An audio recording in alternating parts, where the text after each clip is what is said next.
भारत और पाकिस्तान के बीच खेले गए महारोमांचक मुकाबले में पहले तो भारतीय टीम के गेंदबाजों ने पाकिस्तान के बल्लेबाजों को जमकर निचोड़ा और फिर दूसरी पारी में आकर रोहित शर्मा, श्रेयस अय्यर और केएल राहुल ने पाकिस्तान के गेंदबाजों की ऐसी चमड़ी उधेड़ी कि पाकिस्तान के गेंदबाज मैदान छोड़कर भाग गए। नमस्कार दोस्तों, स्वागत है आपका एक और धमाकेदार वीडियो में, जिसमें आपको दिखाने वाले हैं भारत और पाकिस्तान के बीच खेले गए महारोमांचक मुकाबले की पूरी हाइलाइट्स। लेकिन दोस्तों से पहले अगर आप भी रोहित शर्मा और श्रेयस अय्यर की तूफानी बल्लेबाजी के फैन तो हमारी इस वीडियो को एक लाइक और चैनल को सब्सक्राइब करना ना भूलें। तो चलिए दोस्तों, बिना देरी करे शुरू करते हैं अपने वीडियो।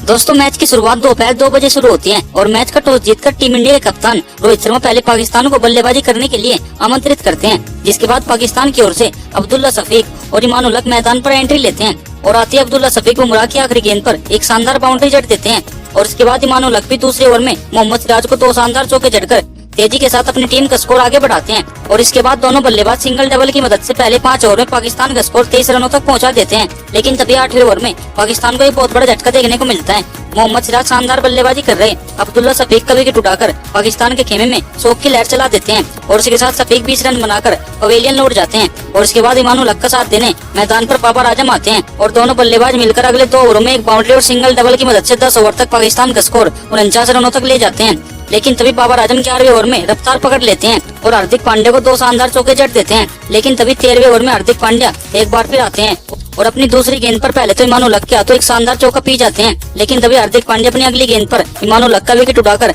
अपने चौके का बदला ले लेते हैं और इसी के साथ ईमान उल हक 36 रन बनाकर पवेलियन लौट जाते हैं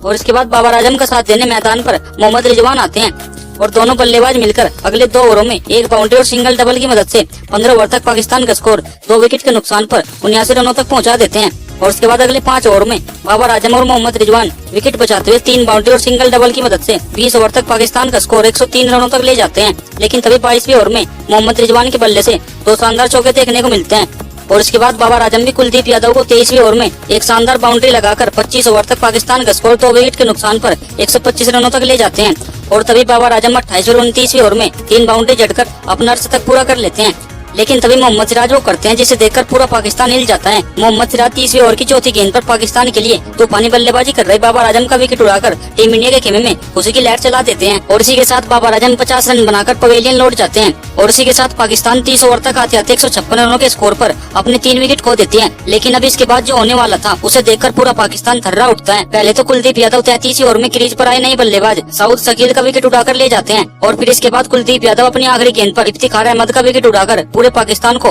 हैरत में डाल देते हैं। लेकिन अभी भारतीय गेंदबाजों की तबाही रुकी नहीं थी। जसप्रीत बुमराह 34वें ओवर में पाकिस्तान की आखिरी उम्मीद मोहम्मद रिजवान का विकेट उठाकर पाकिस्तान को घुटनों पर लाकर खड़ा कर देते हैं और इसी के साथ अब यहाँ पाकिस्तान 168 रनों के स्कोर पर अपने 6 विकेट खो देती है और उसके बाद शादाब खान और मोहम्मद नवाज मिलकर 35 ओवर तक पाकिस्तान के स्कोर को 6 विकेट के नुकसान पर 170 रनों तक ले जाते हैं और इसके बाद तो भारतीय टीम के गेंदबाज मैदान में तूफान खड़ा कर देते हैं और पाकिस्तान के बल्लेबाजों को एक के बाद एक विकेट उड़ाकर पाकिस्तान के बल्लेबाजों को पवेलियन भेज देते हैं। पहले तो जसप्रीत बुमराह 36वें ओवर में शादाब खान के विकेट उठा देते हैं और उसके बाद हार्दिक पांड्या भी 40वें ओवर में आकर मोहम्मद नवाज के विकेट फाड़कर पाकिस्तान की आंखें खोल देते हैं और अब यहाँ 40 ओवर तक पाकिस्तान 187 रनों के स्कोर पर अपने 8 विकेट खो देती है और इसके बाद तो जडेजा पाकिस्तान को घूट घूट कर पी जाते हैं। पहले तो जडेजा 41वें ओवर में हसन अली का विकेट उठाते हैं और फिर जडेजा 43वें ओवर में हारिस रऊफ के विकेट फाड़कर पाकिस्तान को 151 रनों के स्कोर पर ऑल आउट मार देते हैं और इसके बाद चाय पानी पीकर भारतीय टीम की ओर से रोहित शर्मा और सुमन गिल मैदान पर आते हैं और आते ही रोहित शर्मा अफरीदी की पहली गेंद को बाउंड्री के बाहर पहुंचा देते हैं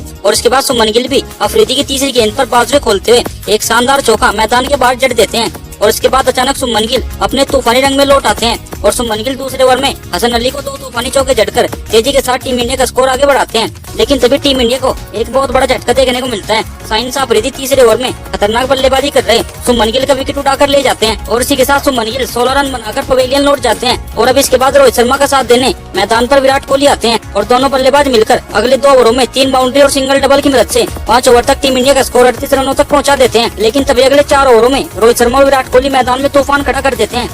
पहले तो रोहित शर्मा 7वें ओवर की पहली गेंद पर साइंस अफरीदी को एक लंबा छक्का मैदान के बाहर पिला देते हैं और फिर इसी ओवर की चौथी और 5वीं गेंद पर विराट कोहली भी अफरीदी को 2 दमदार चौके जड़कर पाकिस्तान को हैरत में डाल देते हैं और फिर इसके बाद शुरू होता है रोहित शर्मा का तूफान। पहले तो रोहित शर्मा 8वें ओवर में मोहम्मद नवाज को एक लंबा छक्का पिला देते हैं और फिर इसके बाद रोहित शर्मा 9वें ओवर में हारिस राउफ का काल बन जाते हैं। रोहित शर्मा राउफ की दूसरी और 5वीं गेंद पर 2 लंबे छक्के मैदान के बाहर टांग देते हैं। लेकिन तभी अचानक 10वें ओवर में टीम इंडिया को एक बहुत बड़ा झटका देखने को मिलता है। विराट कोहली सनी लियोन की 5वीं गेंद पर कैच आउट हो जाते हैं और इसी के साथ विराट कोहली 16 रन बनाकर पवेलियन लौट जाते हैं और इसी के साथ टीम इंडिया 10 ओवर तक 2 विकेट के नुकसान पर 79 रनों तक पहुंच जाती है। लेकिन इसके बाद 13वें ओवर में श्रेयस अय्यर का तूफान देखने को मिलता है। श्रेयस अय्यर 13वें ओवर में 2 दमदार चौके जड़ देते हैं और फिर इसके बाद रोहित शर्मा 14वें ओवर की पहली गेंद पर सिंगल लेकर अपना अर्धशतक पूरा कर लेते हैं और अर्धशतक लगाने के बाद रोहित शर्मा 15वें ओवर में हारिस राउफ को एक लंबा छक्का जड़कर 15 ओवर तक टीम इंडिया का स्कोर 111 रनों तक ले जाते हैं। लेकिन इसके बाद तो अगले 5 ओवरों में रोहित शर्मा और श्रेयस अय्यर तूफान खड़ा कर देते हैं। दोनों बल्लेबाज मिलकर इन 5 ओवरों में 2 छक्कों और 2 चौकों की मदद से 20 ओवर तक टीम इंडिया का स्कोर